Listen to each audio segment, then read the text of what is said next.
Welcome back mga bossing sa channel natin. Bago tao mag-umpisahan naisip ko sana humingi ng pabor sa inyo na mag-subscribe po kayo sa channel natin dahil malaking tulong po ito sa paglago yin ating channel para makumpleto na ang 1,000 subscriber at makabili na po ako ng aking pang merienda. Salamat mga bossing, tara at umpisahan na natin. Pagsubok ng Jingwei. Agad na pumayag si Zhu Zeng at hiniling na ipatawag si Muyan at hiniling sa kanya na pumunta sa Shengjing at sundin ang mga kinakailangan ni Zhang Yi habang nasa daan. Anumang kahilingan. May malalim na kahulugan si Zhu Zeng nang sabihin niya kay Muyan ang utos na ito. Tila nagkaroon ng kaunting pangunawa si Muyan at palihim na ikinuyom ang kanyang mga kamao, ngunit nang tumingin muli siya kay Zhang Yi, hindi niya namamalayan na itinuwid niya ang kanyang dibdib na wala ng buhay. Hindi nakaimik si Zhang Yi, ngunit tamad siyang magpaliwanag. Ang pangunahing dahilan kung bakit isinama si Muyan ay dahil ang kanyang shadow space ay maaaring magdala ng mga tao. Sa ganitong paraan, maaaring dalhin ni Zhang Yi ang buong pamilya kasama niya at magsama-sama sa Shengjing District. Iniiwasan din nito ang panganib na atakihin ang lungsod ng Tianhai kapag wala siya. Para sa mga tao sa tatlong pangunahing base, maaari lamang umasa si Zhang Yi na maswertehin sila. Hindi niya siguro kayang alagaan ang napakaraming tao. Anyway, kapag siya at ang kanyang pamilya ay wala, ang Tianhai City ay malamang na hindi atakehin. Tuwang-tuwa si Deng Shentong nang malaman niyang pumayag si Zhang Yi na pumunta sa Shengjing. Masaya niyang sinabi kay Zhang Yi na pagkatapos pumunta doon, maaari niyang ilibot si Zhang Yi at tamasahin ang mga tanawin ng hilagang bansa. Walang pangako si Zhang Yi tungkol dito, higit pa riyan, gusto kong malaman ang impormasyon tungkol sa iba pang rehiyon. Maaari mo ba akong tulungang makuha ito? Napakamot ng ulo si Deng Shentong, madaling makuha ang pangunahing impormasyon, ngunit sa palagay ko ang pinaka-interesado mo ay ang impormasyon ng Ipsilon sa ilang pangunahing rehiyon. Kumpidensyal ito. Umiling si Zhang Yi, bigyan mo ako hanggat mayroon ka. Mas mabuti na ito kaysa wala. Ayaw niyang mag-aksaya ng oras, kaya nakipag-usap siya kina Zhu Zeng at Deng Shentong tungkol sa petsa ng pag-alis papuntang Shengjing. Ang oras na itinakda ni Shengjing para sa kanila ay makalipas ang 3 araw, kaya nagkaroon ng maraming oras. Sinabi ni Zhu Zeng, aalis tayo sa Blizzard City sa loob ng 3 araw. Aayusin natin ang lahat. Punta ka lang. Tumango si Zhang Yi, kung gayon ay naayos na. Pagkatapos magsalita, sumakay siya sa kotse, isinama si Yang Xingxin, Huahua, at ang katulong na si Muyan na kararating lang, at umalis sa Blizzard City. Umupo si Muyan sa likurang upuan ng sasakyan, medyo nahihiya at medyo nagulat. Si Zhang Yi ang nagkusa na humingi kay Zhu Zeng ng isang tao, na nagpapakita na siya ay mahalaga kay Zhang Yi. Naging posible ito para sa kanya na umalis sa Blizzard City, at sumali sa koponan ni Zhang Yi. Habang paalis ang sasakyan sa Blizzard City, hindi nagsalita si Zhang Yi o Yang Xingxin. Gayunpaman, pagkatapos umalis sa isang tiyak na hanay, biglang inihinto ni Zhang Yi ang kotse sa isang snowfield. Lumingon siya at sumulyap kay Muyan, ang kanyang mga mata ay puno ng pagsisiyasat. Ano ang sinabi sa iyo ni Zhu Zengdu? Mahinahong tanong niya. Agad na kumuyom ang mga kamay ni Muyan sa kanyang mga tuhod, at itinuwid niya ang kanyang likod. Sinabi lang sa akin ni Shuai Zhu na sundin ko ang lahat ng utos na ibinibigay mo sa akin. Walang iba kundi ito. Tumango si Zhang Yi, tama. Lumingon siya upang tumingin kay Yang Xingxin. Xingxin, gawin natin ito. Hindi alam ni Muyan kung ano ang ibig sabihin ni Zhang Yi nang makita niya sa likod ni Yang Xingxin. Ang anghel ng pagnanasa ay iginuhit na ang kanyang busog at nag-knock ng palaso, at isang pulang palaso ang nakatutok sa kanya. Nakita ni Muyan ang kakayahan ni Yang Xingxin, kaya alam niya na ang araw na ito ay walang kabagsikan sa mga tao, ngunit maaari nitong gawin ang mga tao na maging alipin ni Yang Xingxin at sundin ang lahat ng kanyang utos. Ibinuka ni Muyan ang kanyang mga labi. Alam sa kanyang puso na ito ang tanging paraan upang makuha ang tiwala ni Zhang Yi at hindi siya kwalipikadong lumaban. Kaya naman, mahinahon niyang tinanggap ang pana. Yung kilay niya. Di nagtagal, siya ay naging pinakatapat na alipin ni Yang Xingxin na nakatingin kay Yang Xingxin nang may pagkahumaling. Nang hindi binubuksan ni Zhang Yi ang kanyang bibig, sinimulan ni Yang Xingxin na tanungin si Muyan. Sabihin mo sa akin, ano ang utos ni Zhu Zeng sa'yo para sa operasyong ito? Sundin si Zhang Yi at ganap na sundin ang lahat ng kanyang utos. Iyon lang ba ang utos? Tumingin si Zhang Yi kay Yang Xingxin at nakangiting sinabi, hindi tanga si Zhu Zeng. Alam niya ang kahihinatnan ng pagkakasala sa akin. Kahit na wala ang kakayahan ni Yang Xingxin, si Zhang Yi ay mag-iniksyon kay Muyan ng Veritaserum upang i-verify ang kanyang katapatan. Tumango si Yang Xingxin at nagpatuloy sa pagtatanong, gusto mo bang umalis sa Blizzard City? Walang pag-aalinlangan na tumango si Muyan, sa tingin ko. Bakit? Dahil kung mananatili ako, tiyak na magiging sustansya ako ni Zuyu. Ito ang layunin ng aking kapanganakan. Sinabi nila sa akin na yon ang aking misyon. Pero ayokong mamatay, gusto kong mabuhay. Tanong ni Yang Xingxin, kaya ito ang layunin ng paglapit kay Zhang Yi. Si Zhang Yi lang ang may kakayahang protektahan ako, kaya gusto kong manatili sa kanya at makuha ang kanyang proteksyon. Sumulyap si Yang Xingxin kay Zhang Yi at biglang may bakas ng kasamaan sa kanyang mga mata. Nagpakita siya ng maliit na ngipin ng tigre at sinabing may masamang ngiti, paano mo susuriin si Zhang Yi? Hindi mapigilan ni Zhang Yi na matigilan sandali. Damn it, napakadirekta ng tanong na ito.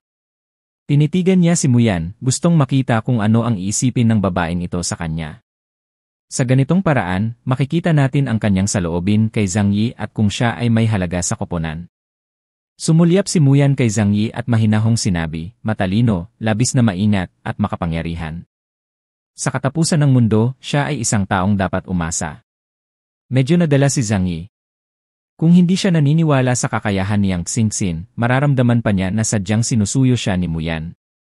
Gayunpaman, ang mahinang ngiti sa gilid ng kanyang bibig ay nagpapakita pa rin ng kanyang panloob na pagmamataas. Walang mahilig sa pambobola.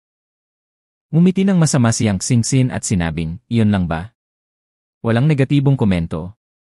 Pagpapatuloy ni Muyan, matagal na akong hindi nakikipag-ugnayan sa kanya, kaya kakaunti lang ang alam kong impormasyon. Kung dapat kong sabihin ito, dapat isaalang-alang na isang pagkukulang ang pagiging cold-blooded at walang awa sa mga tagalabas at walang anumang katangian bilang isang malakas na tao. Ngunit sa palagay ko ang mga katangiang ito ay napakabihirang sa apokalipse, at hindi sila maaaring ituring na mga pagkukulang. Ang mga labi ni Zhang Yi ay tumaas ng pataas, tumango siya ng may malalim na pagsang-ayon, at bumuntong hininga, hindi ko inaasahan na naiintindihan niya ako ng husto.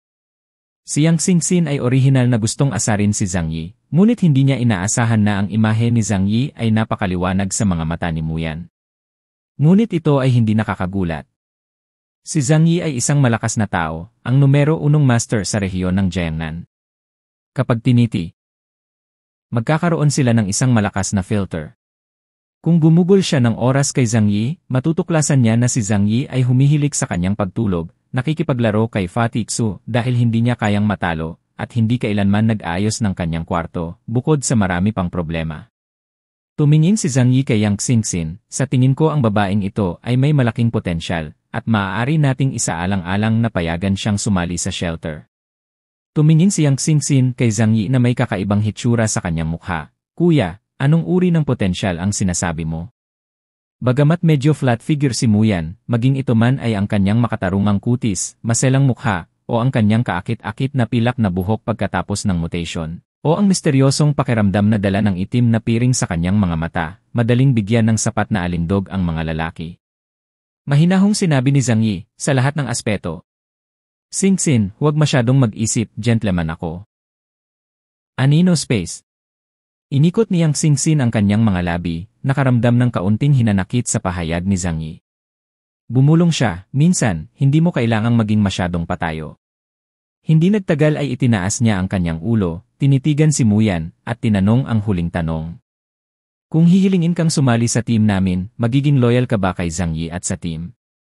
Nag-isip sandali si Muyan at sumagot. Hanggat mabibigyan ako ng team ng ligtas na kanlungan at matiyak ang aking kaligtasan, gagawin ko ang lahat para protektahan ang koponan. Siyempre ipapakita ko rin ang loyalty ko sa team leader na si Zhang Yi. Nagkatinginan sina Yang Xingxin at Zhang Yi. Tumango si Yang Xingxin, napakaganda niya. Tumango din si Zhang Yi, sa tingin ko, ganoon din, nararapat na tanggapin, ngunit Xingxin, posible bang hindi epektibo ang iyong kakayahan sa ilang tao? Ngumiti si Yang Xingxin at nagsabi, ang aking kakayahan ay maaaring gumana kahit laban sa Heavenly Dragon King sa Epsilon Realm. Pabayaan mo siya. Tahimik na kumuha si Zhang Yi ng isang shot ng Truth Serum mula sa ibang espasyo. Ngunit gusto ko ng double insurance. Kaya naman pagkatapos turukan ng truth serum si Muyan, inulit ng dalawa ang mga naunang tanong. Doon lang natin mapapatunayan na totoo ang sinabi niya.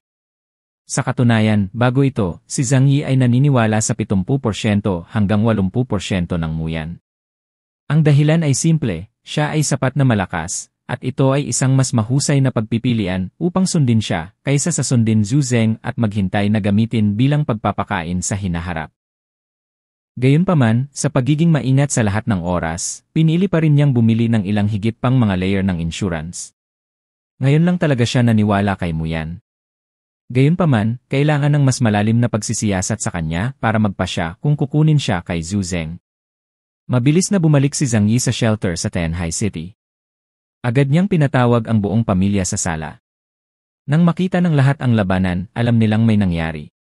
Sa pangkalahatan, maliban kung si Zhang Yi ay nakatagpo ng isang espesyal at mahalagang bagay, hindi niya tatawaging magkasama ang buong pamilya. Nakita ni Zukier at ng iba pa si Muyan na paparating at hindi maiwasang ma-curious. Zhang Yi, anong nangyari doon sa Blizzard City? Nag-aalalang tanong ni Zukier. Napatingin din ang lahat na nagtatanong. Niyugyog ni Uncle Yu ang kanyang mga balikat, at may pananabik na subukan sa kanyang mga mata. Nagpahinga siya sa bahay ng higit sa kalahating taon, at ngayon ay bumuti na ang kanyang lakas. Sabik siyang tulungan si Zhang Yi at gumawa ng isang bagay. Baka sa mukha ni Fatik Su ang pag-aalala, natatakot na baka may isang bagay na mapanganib para sa kanya na gawin. Direktang sinabi ni Zhang Yi sa lahat ang pasikot-sikot ng usapin. Naglabas si Shen Jing ng isang summon order sa 5 pangunahing distrito na humihiling sa mga nangungunang estranghero mula sa bawat pangunahing distrito na pumunta doon upang lutasin ang isang problema na nagdudulot sa kanila ng pananakit ng ulo. Plano kong pumunta at tingnan ang sitwasyon. Bahagyang sumimangot si Zukier at sinabing may kaunting pag-aalala, hindi ba ang distrito ng Shenjing ang pinakamakapangyarihan sa kaharian ng Huaxu? Napakadelikado kung kahit sila ay hindi malutas ang problema. Ngumiti si Zhang Yi at inakbayan siya, huwag kang mag-alala, sabi ko sa'yo, pumunta lang ako para tingnan ang sitwasyon. Kung talagang delikado ang mga bagay, magkakaroon ako ng paraan para makatakas. Sa buong kaharian ng Huaxu, pumangalawa si Zhang Yi sa mga tuntunin ng kakayahang makatakas. Dapat walang maglakas loob na mag-rank muna. Tumango si Zukier, mabuti naman. May bakas ng depresyon sa mga mata ni Lukeran, ngayong aalis ka na, hindi mo alam kung gaano katagal bago bumalik. Nag-aalala rin na sinabi ni Zhu Haimi, kapag wala ka, palaging nababalisa ang mga tao. Ang pag-atake ng Haring Tianlong ay nagbigay sa kanila ng malaking pagkabigla, na nagbigay daan sa kanila na makita na ang mga ordinaryong tao ay kasing mahina ng mga langgam sa ilalim ng pag-atake ng mga nangungunang alien. Ang ganitong uri ng takot ay parang isang natural na sakuna na basta na lamang kayang tiisin ng mga mortal. Pinunasan ni Zhang Yi ang kanyang mga kamay, bahagyang ngumiti at sinabing, isinaalang-alang ko ang isyong ito. Sa totoo lang, hindi ako gaanong nalulugod na iwan ka rito. Kaya ko siya dinala dito. Tumingin si Zhang Yi kay Muyan. She is no stranger to you. Muyan's ability can bring living people into her own shadow space. Kaya pagdating ng panahon, maaari kang sumama sa akin sa Shenjing at maglakad-lakad, isipin mo na lang na isang paglalakbay. Kahit nasa panganib ka, pwede ka pa ring pumasok sa anino niya. Ang kakayahan ni Muyan ay isang uri ng attachment. Hanggat siya ay nakadikit kay Zhang Yi at walang mangyayari kay Zhang Yi, siya ay ganap na ligtas. Nang marinig ito ng lahat, bigla silang natuwa. Tinampal ni Zhu Haimei ang kanyang hita, ay ang galing. Eto na, after the end of the world, hindi pa talaga tayo umaalis sa Tianhai City. Ang sarap magstay sa bahay araw-araw, pero nakakatamad din, buti sana kung makakalabas tayo para mamasyal. Go! Nang marinig ito ng lahat, bigla silang natuwa. Tinampal ni Zhu Haimei ang kanyang hita, ay ang galing. Eto na, after the end of the world, hindi pa talaga tayo umaalis sa Tianhai City. Ang sarap magstay sa bahay araw-araw, pero nakakatamad din, buti sana kung makakalabas tayo para mamasyal. Got it! Tumingin sina Zukier at Yang Xia kay Zhang Yi at sinabing, sa kasong ito, kung makatagpo ka ng problema sa hinaharap, hindi mo kailangang lumabas ng mag-isa. Hindi ka namin matutulungan sa pamamagitan ng pananatili sa bahay, maaari lamang kaming mag-alala. Kahit saan ka man magpunta mula ngayon, makakasama ka namin. Ang galing, di ba? Tuwang-tuwa ang lahat. Una, dahil sa wakas ay hindi ko na kailangang manatili sa bahay sa lahat ng oras. Pangalawa, maaari kang manatili kay Zhang Yi at tulungan siya. Noong nakaraan, ang kanilang lakas ay mas mahina kaysa kay Zhang Yi, kaya't si Zhang Yi ay hindi nangahas na dalhin sila saan man siya magpunta. Ngunit magsalita tungkol dito, ang mga taong ito sa pamilya ay maaaring magbigay ng maraming tulong kay Zhang Yi. Maging ito ay ang kakayahan ni Zukier sa pagpapagaling, ang supernatural na kakayahan sa pagbawi niyang siya, ang teknolohikal na suporta ni Lukeran, ang pag-isip niyang Xinxin at ang pagnanais na mga kakayahan sa pagkontrol ng anghel. Ang mga taong ito ay mahusay na suporta. Kung madadala mo ito, malulutas nito ang mga alalahanin ni Zhang Yi. Ngumiti si Zhang Yi at nagsabi, maaari ninyong pag-usapan ito sa inyong sarili. Kung gusto ninyong lumabas kasama ko, pagkatapos ay pumunta kayo. Kung tinatamad kayong lumabas at gustong manatili sa bahay, pagkatapos ay manatili at alagaan ang bahay. Magiliw na sinabi ni Zukier, kailangan ko pa ring sumama sa'yo. Ayokong iwan ka ng matagal. Niyakap niyang siya ang kabilang braso ni Zhang Yi, ako rin. Kasama mo ako, at matutulungan din kitang gumawa ng masarap na pagkain. Nang walang pag-aalinlangan, nagpa siya ang lahat sa pamilya na lumabas kasama si Zhang Yi. Kahit na ang pinakamahiyain at tamad na si Fatixu ay sumigaw na lumabas kasama si Zhang Yi. Pagkatapos ng lahat ay umalis at pakiramdam niya ay hindi siya ligtas na manatili sa kanlungan ng mag-isa. Ang pananatili ko kay Zhang Yi ay nagpapagaan sa akin. Tumingin si Zhu Haimi kay Muyan na nakaupo sa tabi, mukhang malamig at hindi maiwasang magtanong sa kanyang puso. Girl, ang dami natin, can you bring your superpower with you? Ang pagdadala ng napakaraming tao sa iyo ay nangangailangan ng maraming espasyo ng anino. Matagal kasi si Zhang Yi tuwing lalabas siya. Ito ay hindi lamang tungkol sa pagpupuno ng mga tao sa loob, kailangan mo ring isaalang-alang ang mga isyu ng pagkain, damit at pabahay. Umupo ng tuwid si Muyan, at ang kanyang malamig na boses ay may bakas ng tamis. Huwag kang mag-alala, captain din ako kung tutuusin. Bagamat hindi kasing laki ni Enya Zhang Yi ang space ko, kaya ko pa rin tumanggap ng libu-libong tao. Pagkatapos sabihin yon, sa harap ng lahat, inilatag niya ang kanyang anino sa sahig at ginawa itong isang malaking bilog. Lahat mangyaring pumasok at tingnan. Pagkasabi niya nun, nauna na siya at pumasok. Ang isang tao ay nakatayo sa gitna ng pabilog na anino at dahan-dahang lumubog dito. Paalam sa palaka. Humigop ng mainit na tsaa si Zhang Yi at naunang pumasok. Ang kanyang kakayahan ay nakalock kay Muyan at hindi siya nag-aalala tungkol sa kung anong mga trick ang kanyang gagamitin. Pagkatapos maglakad papunta sa shadow space, nalaman ni Zhang Yi na hindi ito kasing dilim gaya ng inaakala niya. Ito ay isang medyo malaking espasyo, halos kasing laki ng buong iyong kimanor. May matibay na lupa sa ilalim ng iyong mga paa. Walang buwan sa itaas ng iyong ulo, ngunit ang kisam ay nagniningning na may madilim na asul na liwanag. Malaki, ngunit walang laman. Ngunit sa gitna ng espasyo ng anino, mayroong isang malaking double bed na may ilang mga damit na random na inihagis sa paligid. Bahagyang bumukas ang mga mata ni Zhang Yi. Bukod sa mga ordinaryong damit, marami ring stockings at underwear ang nakakalat sa lupa. Sinulyapan lang ito ni Zhang Yi, at mabilis na naglakad si Muyan at pinasok ang mga damit sa kubrekama. Nabubuhay ako medyo simple.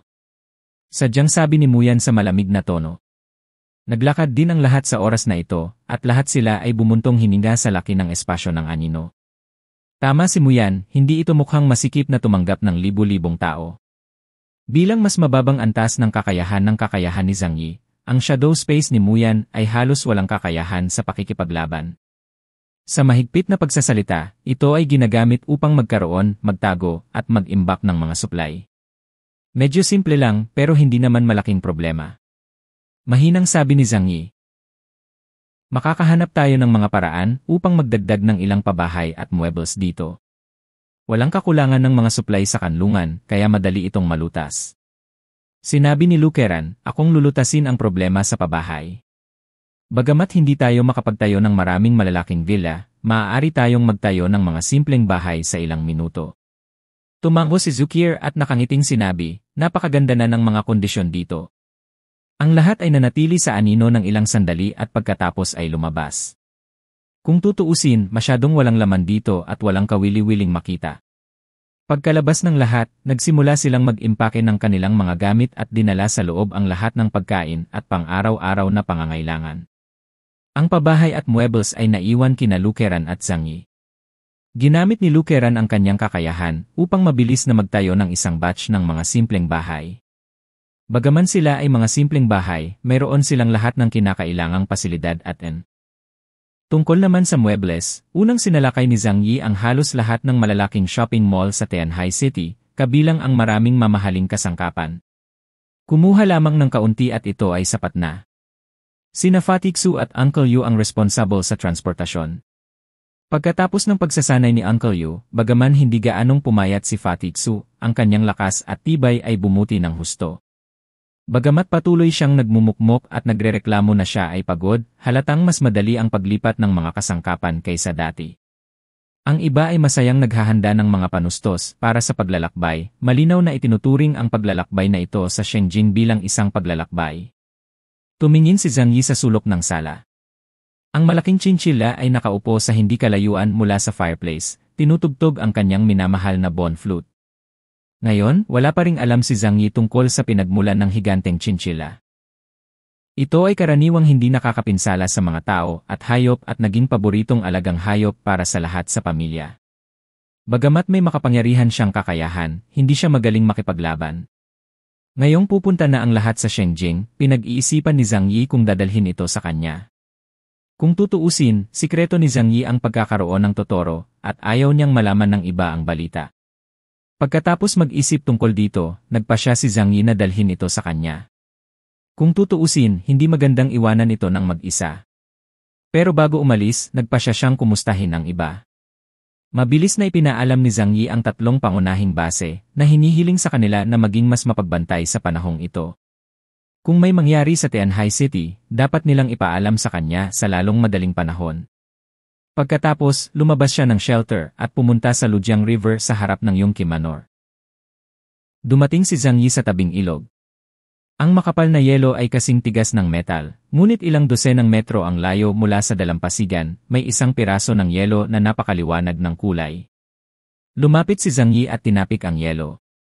Hindi nagtagal, gumapang ang isang higanteng palaka mula sa ilalim ng yelo.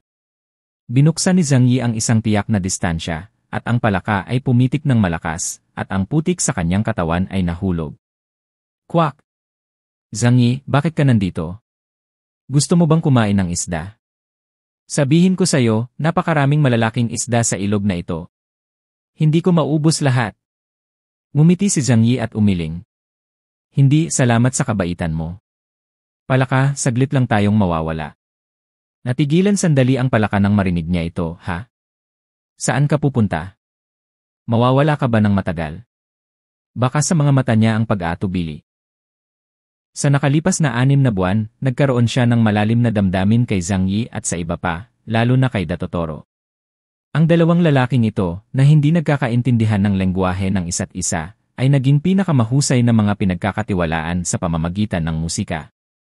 Kung wala si Totoro, ang kanyang solong recorder ay magiging malungkot at cool. Nag-isip sandali si Zhang Yi at nakangiting sinabi, hindi dapat magtagal. Pero hindi ko masabi. Quack! I know, hihintayin kita dito. You should know that frogs hibernate. Basta nakapikit ako, matutulog na ako ng tuluyan. Pero basta babalik ka, tap lang ng yelo at magigising ako agad. Kaya palagi akong nandito at naghihintay sa iyong pagbabalik, mga kaibigan ko. Ngumiti si Zhang Yi. Palaka ay palaging kaya kaibig-ibig. Tila walang mga alalahanin sa kanilang mundo at palagi silang optimistiko sa lahat. Nga pala, may isa pa akong dapat sabihin sa'yo. Biglang sabi ni Frog. Napakurap si Zhang Yi, ha? Ano ang nangyayari?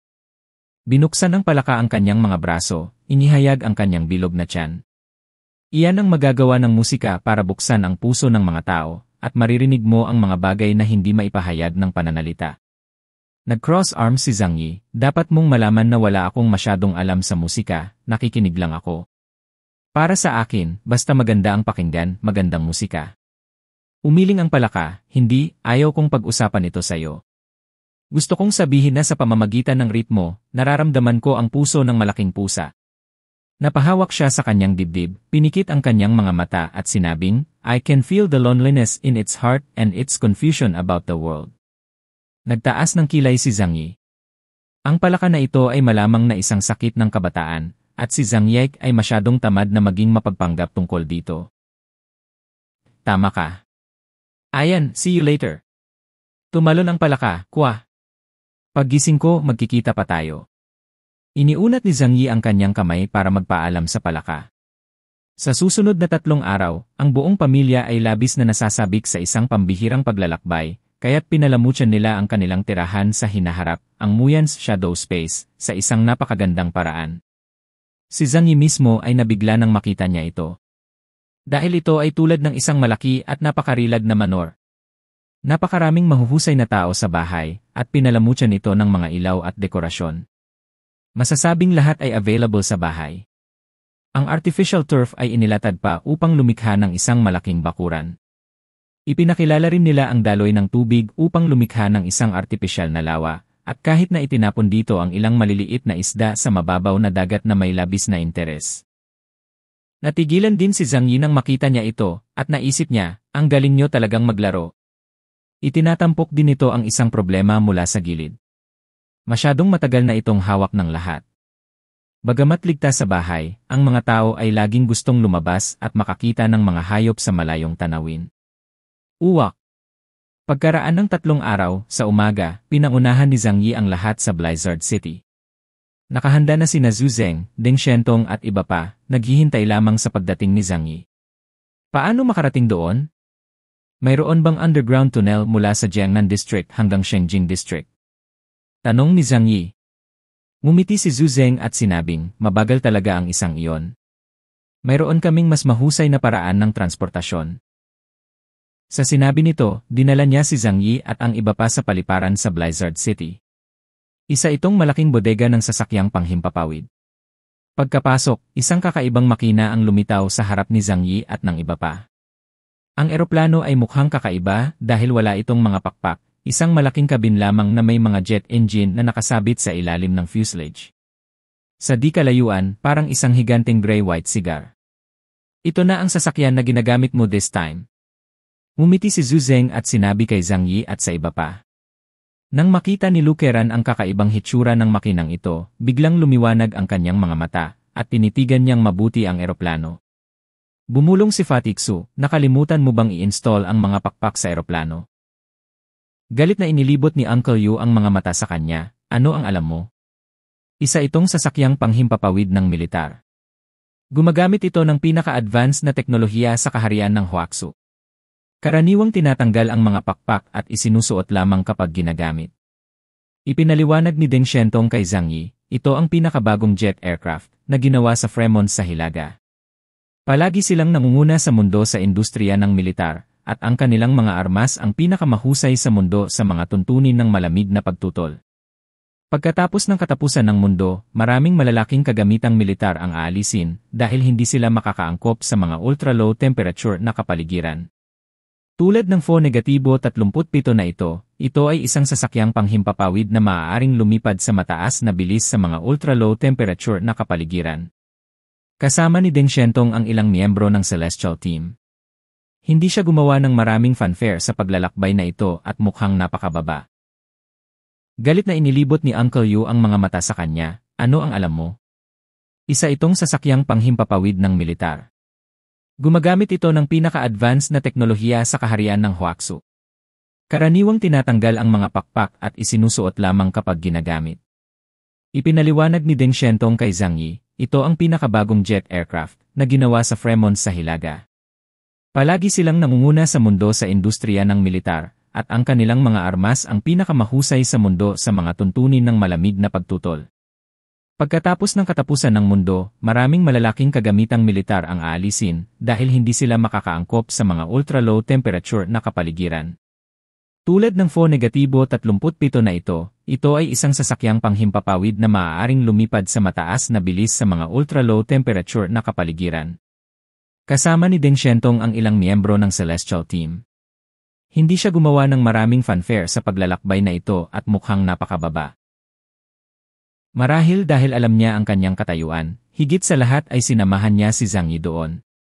Hindi kailanman gusto ni Zhang Yi na maging limelight, kaya syempre kailangan niyang maging low profile.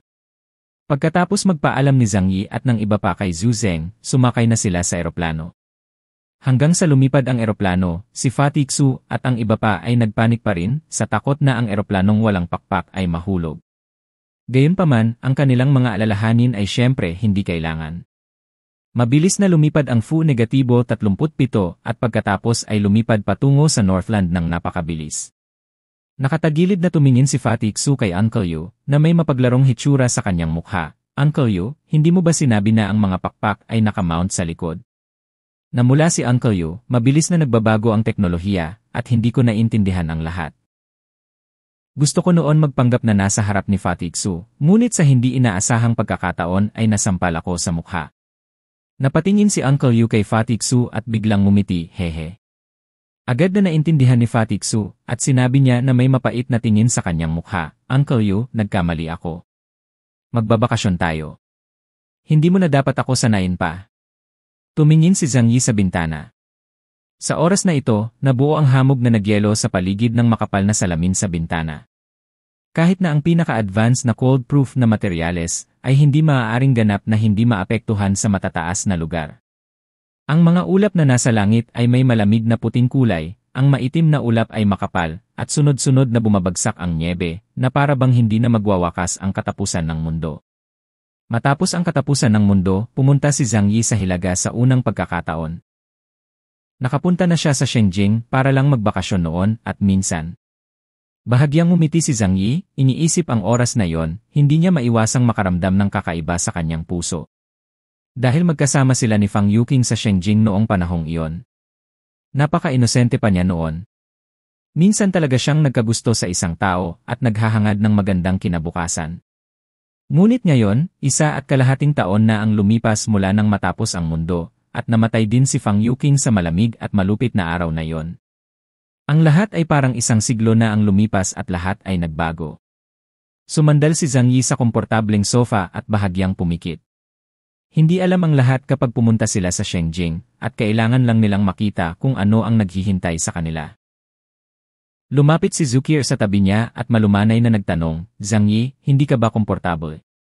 Tinakpan ni Zhang Yi ang kanyang mukha gamit ang kanyang mga kamay at dahan-dahang sinabi, okay lang, medyo malungkot lang ako.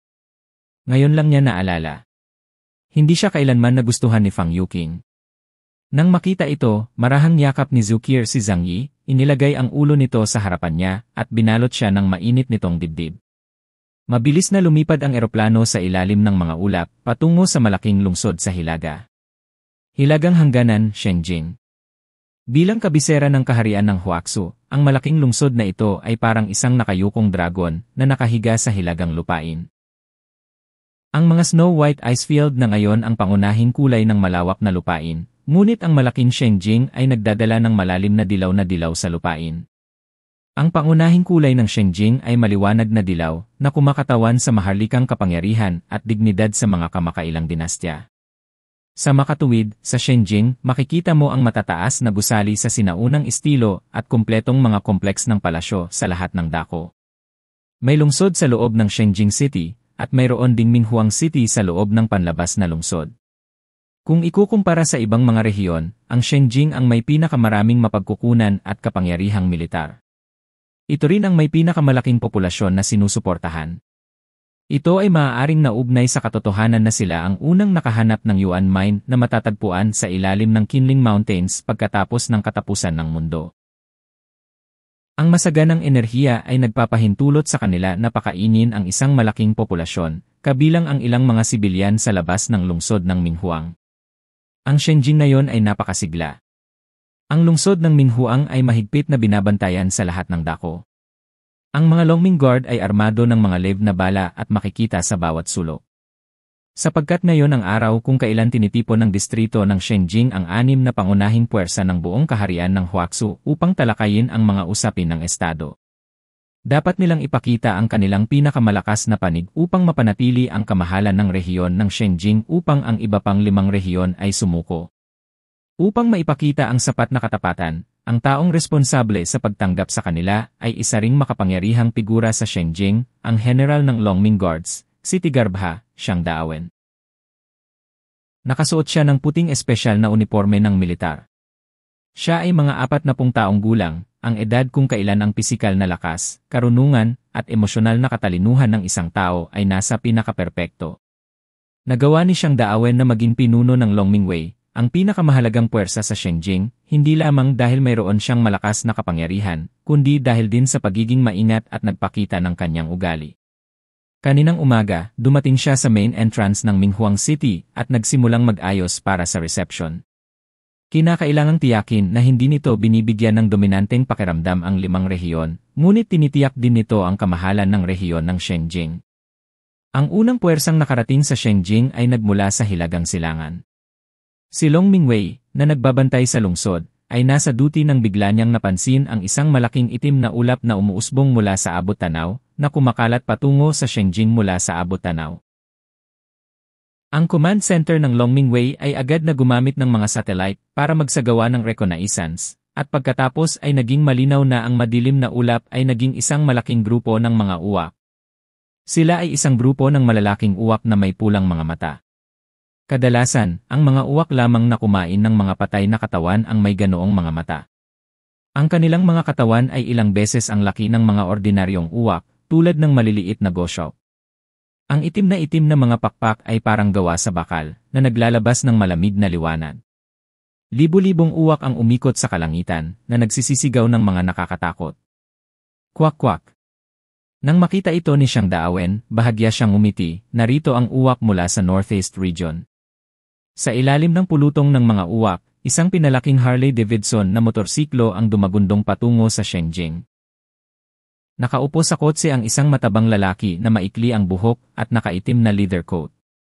Siya ay may matapang na mukha, malaking salaming palaka sa kanyang mga mata, at isang pulang uwak na nakasquat sa kanyang balikat. Sa Northeast Region, mayroong isang Epsilon-level alien, Luya Daojun, Han Shanzuo. Ang Northwest King. Ang mga tao mula sa Northeast Region ang unang dumating sa Shenjing. Ang pinuno, si Han Shanzuo, ay mukhang cool na ang lahat sa dingding ng Shenjing ay natigilan. Hindi ito mukhang isang malakas na dayuhan ng Epsilon, ngunit malinaw na mukhang isang bosozo na lalaki na mahilig sa karera ng hating gabi.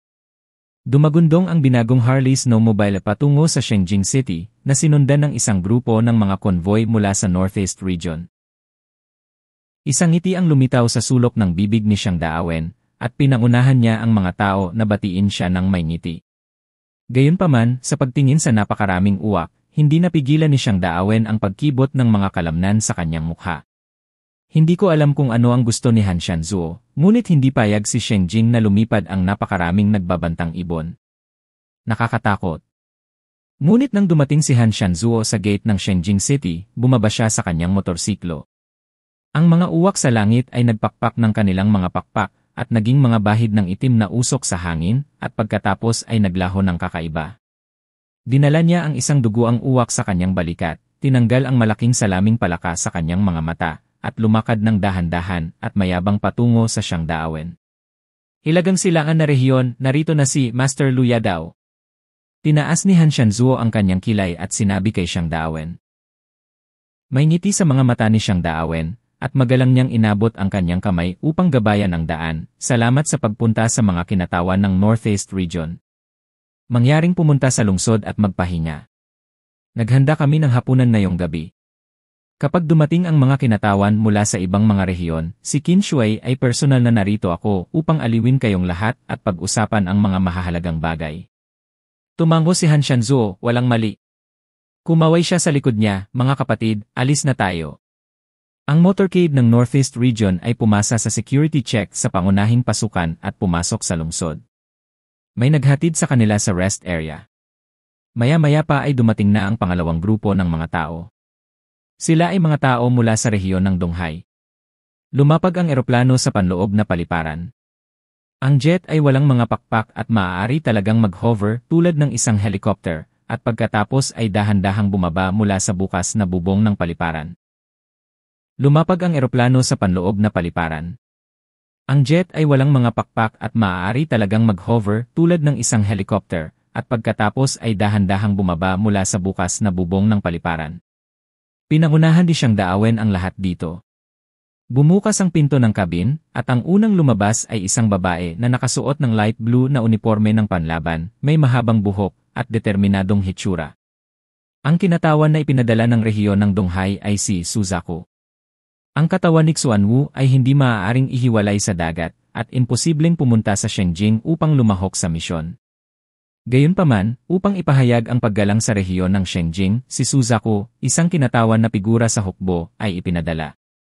Sa 6 na buwan mula noong natapos ang misyon ng Star Island, ang kanyang lakas ay bumuti ng husto, na umabot sa taas na 9,800 puntos. Kabilang dito ang pagsisikap ng rehiyon ng Donghai na linangin siya, ngunit may kaugnayan din ito sa isa pa sa 4 na espiritu, si King Long, na malubhang nasugatan pagkatapos ng labanang iyon at ang kanyang sigla ay nabawasan din ng husto. Ayon sa pagtatantya ng mga doktor, maaari siyang mabuhay ng hanggang 5 taon pa. Ito ang presyo na kailangan mong bayaran para sa puwersahang pagkuha ng kapangyarihan na hindi sayo. Siyempre alam ni Shengjing na hindi makakapunta si Xuanwu, ngunit ang pagdating ni Suzaku ay itinuturing na isang malaking paggalang. Kaya naman, malugod silang tinanggap ni Xiang Daawen at inayos na magpahinga muna sila. Tinanong muna ni Suzaku si Xiang Daawen para malaman kung sino ang dumating. Matapos sabihin na ang Northeast Region lamang ang dumating, tumigil siya sa kanyang mga truck. Itinaas ni Suzaku ang kanyang mga mata at tumingin sa Shengjing City, na puno ng sinaunang kapaligiran, ngunit dahan-dahang umiling kay Xiang Daawen. Hindi, kailangan kong maghintay ng isang tao. Itinaas ni Xiang Daawen ang kanyang kilay, pagkatapos ay ngumiti at sinabing, "Okay, please do it." Inipon ni Suzaku ang kanyang mga damit. Hindi siya umalis, ngunit naghintay dito. Nakatitig siya sa malayong langit, naghihintay sa pagdating ng taong iyon. Mahigit 1 oras siyang naghintay. At habang lumilipad ang isang eroplano mula sa hilagang kanluran at lumapag sa paliparan ng militar sa Shengjing, dahan-dahang itinaas ni Suzaku ang kanyang ulo, isang kakaibang liwanag ang kumikislap sa kanyang mga mata. Dumating din ang mga kinatawan mula sa Northwest Region. Dinala ni Xiang Daawen ang kanyang mga tao upang batiin ang mga kinatawan ng Northwest Region. Kung ikukumpara noong binati niya si Han Shanzuo at Suzaku noon, halatang mas solemn ang ugali ni Xiang Daawen. Mukhang may espesyal na pagkakakilanlan ang taong ito mula sa Northwest Region. Sa katunayan, ito talaga ang kaso.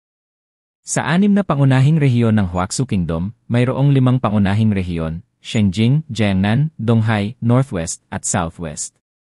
Ang pinakamataas na opisyal at ang pinakamalakas na puwersang panlaban na responsable sa pamumuno sa isang panig ay hindi isang tao. Ngunit tanging ang Northwest Rehiyon ang eksepsyon. Ang pinakamalakas na tao sa rehiyong ito ay ang kanyang sarili na isang batang talento mula sa isang pamilyang militar. Pagkatapos niyang maging dayuhan sa antas ng Ipsilon, ginamit niya ang kanyang malakas na personal na lakas at matigas na taktika para umakyat sa trono ng pinakamataas na commander ng Northwest Region.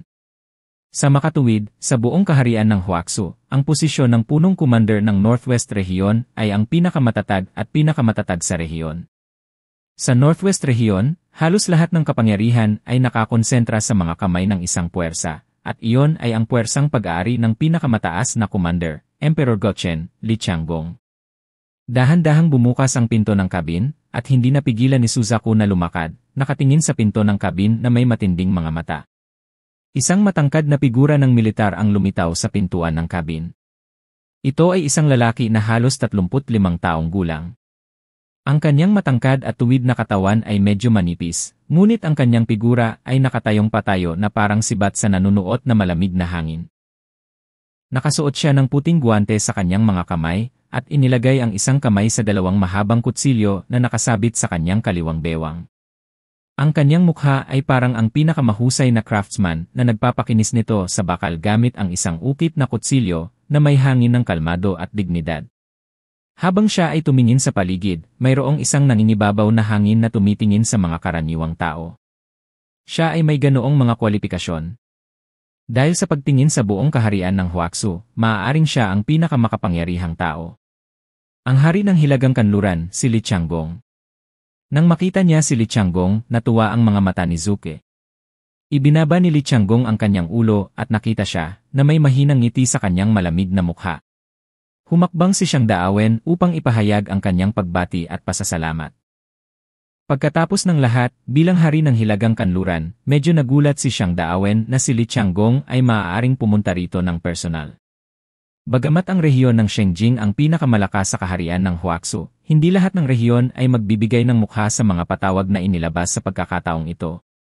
Tungkol naman sa kataas-taasang commander ng Northwest Region, kung maaari niyang isantabi ang mga regional affairs at pumunta doon ng personal ay hindi malinaw sa Shengjing Region sa simula. Tumango si Li Qianggong kay Xiang Daawen. Narito ako hindi lamang para sa pagpapatawag ng distrito ng Shengjing, kundi para din sa ilang mga personal na bagay. Naguguluhan si Xiang Daawen. Si Li Qianggong ay nasa Hilagang Kanluran sa buong taon. Bagamat isa rin siyang inapo ng isang makapangyarihang pamilya sa Shengjing, hindi siya nagkaroon ng maraming pakikipag-ugnayan kay Shengjing pagkatapos ng katapusan ng mundo. Anong mga personal na bagay ang maaaring magkaroon? Sa oras na ito, nilagpasan siya ni Li Qianggong at naglakad patungo sa Suzaku. Hindi na makapaghintay si Suzaku na lumakad at sumigaw, "Kuya!" Tumango si Li Qianggong sa kanya, "Xiaohan, ano ang pakiramdam mo sa mga pinsalang natamo mo sa Qingdao?" Zuke, dating kilala bilang Jiang Han. Ngumiti si Jiang Han at sinabing malapit nang matapos. Nagtanong si Li Qianggong, "Nandito ba ang lalaking yon?" Nung binanggit niya ang "that guy", halatang mas lalong naging matalas ang mga mata niya na may nanlalamig na tingin. Huminga ng malalim si Jiang Han, ang taong iyon ay palaging maingat. Sa pagkakataong ito, maaaring hindi na siya lalapit.